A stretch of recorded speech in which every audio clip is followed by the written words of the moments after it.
Let's take a look at two numeric expressions, one with addition and one with division. So don't be afraid by the decimals. It's base 10 and we have 10 fingers, so you should feel comfortable. Humans made the base 10 system because it's natural to us. So embrace it and let's get started. So 1.2 and negative 2.5, which one has the greater absolute value? Yeah, negative 2.5 has the greater absolute value, so I know my final sum is going to be negative. Now I need to find the difference of 2.5 and 1.2.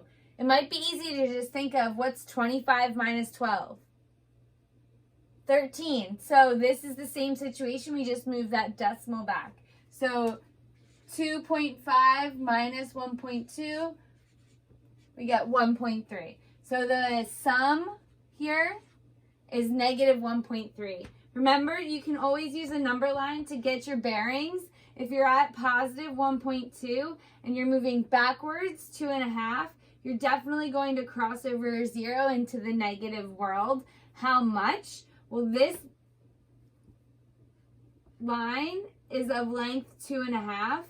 This much is taken up by 1.2, so finding the difference between these two values will give you the negative 1.3. That's what's left over to make up that 2.5 line. I think my students are more afraid of dividing with decimals, so I wanted to pop this in here. There's several ways to do it, and today in class a student asked, is there a way to do this without long division? And yes, of course there is.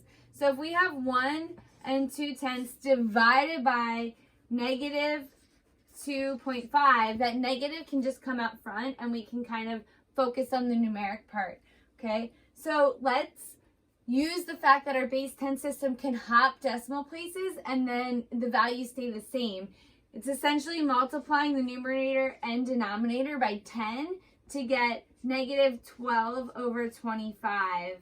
Now we can just simplify this as a fraction, okay? 25 is only divisible by 5, so we can't simplify this fraction anymore. When I tell my students that that can be your final answer, they don't quite feel satisfied. It just doesn't seem like they can leave a fraction like that. But it's beautiful. That is the value of this expression. If you want it in decimal form and the denominator is a divisor of 100 or any multiple of 10, you're in luck. So I can simply multiply both of these by 4 and I'll get 48 over 100. 48 hundredths gives me negative 48 hundredths as the value. If you want to stay tuned a little bit longer and check out how to do this with long division, that's up next. Again, we're going to pop the decimal over for both of these. So now we're doing 12 divided by 25. 12 does not get broken up by 25, so I mark that with a 0.